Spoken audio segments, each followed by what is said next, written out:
22 question number 20 है the 22 है the accountant of X prepare the trial balance at the end of the year on 31st March 2023 but there was a difference and the accountant put the difference in a suspense account. यानी जो accountant था X का उसने trial balance prepare किया। Trial balance prepare करने के बाद जो भी डिफरेंस आया उस डिफरेंस को उसने किस में पोस्ट कर दिया, सस्पेंस अकाउंट में डिफरेंस को डाल दिया। ठीक है, डिफरेंस को सस्पेंस अकाउंट में डाल दिया।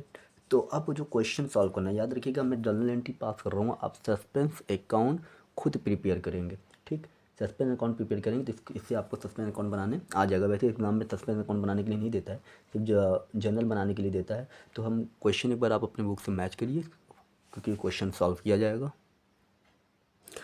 पॉइंट नंबर ए है the total of return outwards. Return outwards का मतलब क्या होता है, purchase return 420 has not been posted in the laser.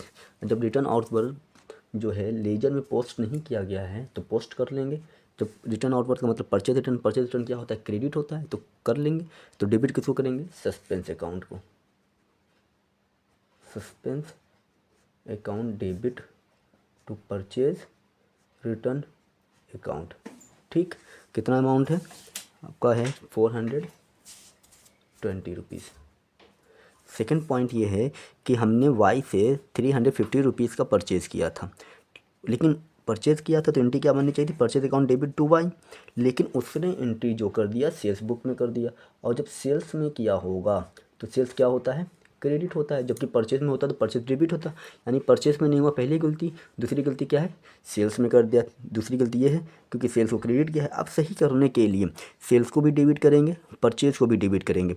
However Y's account has been correctly entered, यानी इसका मतलब है कि वाई को क्रेडिट करना था तो वाई सही सही हमारा क्रेडिट हुआ है। तो वाई जब सही क्रेडिट हुआ है तो वाई की जगह कौन आएगा, सस्पेंस आएगा। अब परचेज में नहीं किया था तो परचेज को डेबिट करेंगे, purchase account debit.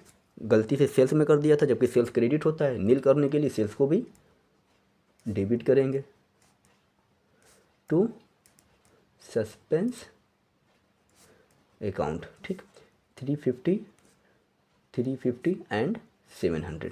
Point number C जो है कि हमने 390 रुपये का जेड को गुड्स सोल्ड किया था, लेकिन उसके अकाउंट में सिर्फ 290 रुपये ही लिखे, जबकि करेंट एंट्री क्या थी, Z debit to sales account 390, लेकिन उसके अकाउंट में सिर्फ कितना लिखा हमने, 290 ही डेबिट किया था।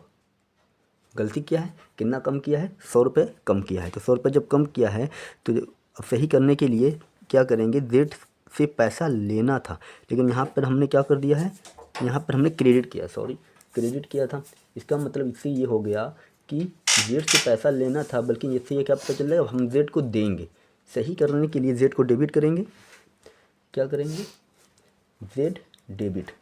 अब देखिए जी जेड में गलती हुई है, सेल्स में कोई गलती नहीं हुई, तो सेल्स में क्या लिया जाएगा, सस्पेंस अकाउंट, सस्पेंस अकाउंट। अब पहली बात जेड से इतना लेना था 390 रुपये, क्रेडिट दिखा दी 290, तो टोटल कितना से डेबिट होगा, 680 रुपीज़ से। ठीक, टोटल 680 रुपीज़ से 290 जो हमने क्रेडिट दिखाया वो नील होगा और 390 डेबिट होगा। पॉइंट नंबर डी क्या है कि हमने फर्नीचर सेल किया था, लेकिन रिकॉर्ड सेल्स अकाउंट में कर दिया था, कितने कितने से रिकॉर्ड कर दिया, 45 से, जबकि सेल्स क्या होता है, क्रेडिट होता है। दोनों गलती है। क्रेडिट क्या होना चाहिए था, फर्नीचर, हमने क्रेडिट किसको कर दिया, सेल्स को कर दिया। ठीक, रिकॉर्ड फर्नीचर को क्रेडिट करना था, लेकिन क्रेडिट कौन कर दिया, किसको कर दिया हम लोग, सेल्स को। डेबिट के बारे में कोई बात नहीं है, इसका मतलब डेबिट हमारा जो भी हुआ होगा वो सही हुआ होगा। तो डेबिट हम किसको करेंगे, सिर्फ क्रेडिट में गड़बड़ है, तो डेबिट आपका आ जाएगा सस्पेंस अकाउंट डेबिट। अब क्रेडिट कौन होगा, चलिए देखिए, सस्पेंस अकाउंट डेबिट, सेल्स को क्रेडिट कर दिया था हम लोगों ने, नील करने के लिए सेल्स को भी क्या करेंगे, डेबिट टू फर्नीचर अकाउंट। कितने से गड़बड़ी हुई थी, आपका टोटल गड़बड़ी हुआ था, सेल्स को हमने क्रेडिट किया था 450, हमने 4,500 से। ठीक है, तो अब सही करने के लिए सेल को डेबिट करेंगे 4,500 से, कितने का डिफरेंस आ रहा है, 900 का, तो 900 इसमें आ जाएगा, टोटल 5400। पॉइंट नंबर 5 जो है वो है goods taken by the proprietor 500 have not been entered in the books, यानी हम प्रोपाइटर ने गुड्स ले लिया, इसका मतलब नॉट पोस्टेड, कोई रिकॉर्ड नहीं किया तो रिकॉर्ड कर लेंगे, इसमें कोई इश्यू नहीं है। जब रिकॉर्ड करेंगे तो पर्सनल यूज़ के लिए क्या है, तो drawing account debit to purchase account, purchase credit क्यों हुआ, क्योंकि माल खरीदा गया होगा और ख़रीदा हुआ माल वो ले रहा है, इस वजह से परचेज को क्या किया जाता है, क्रेडिट किया जाता है। ठीक, ये आपका पूरा क्वेश्चन सॉल्व हो गया है। अब देखिए क्वेश्चन में क्या बनाने के लिए, rectify following errors and find out, suspense account को भी प्रिपेयर करना है, तो सस्पेंस अकाउंट आप खुद प्रिपेयर कर सकते हैं, एक बार कोशिश करिए उसको, नहीं आता अगर इनकेस कोई डाउट तो आप पूछ सकते हैं।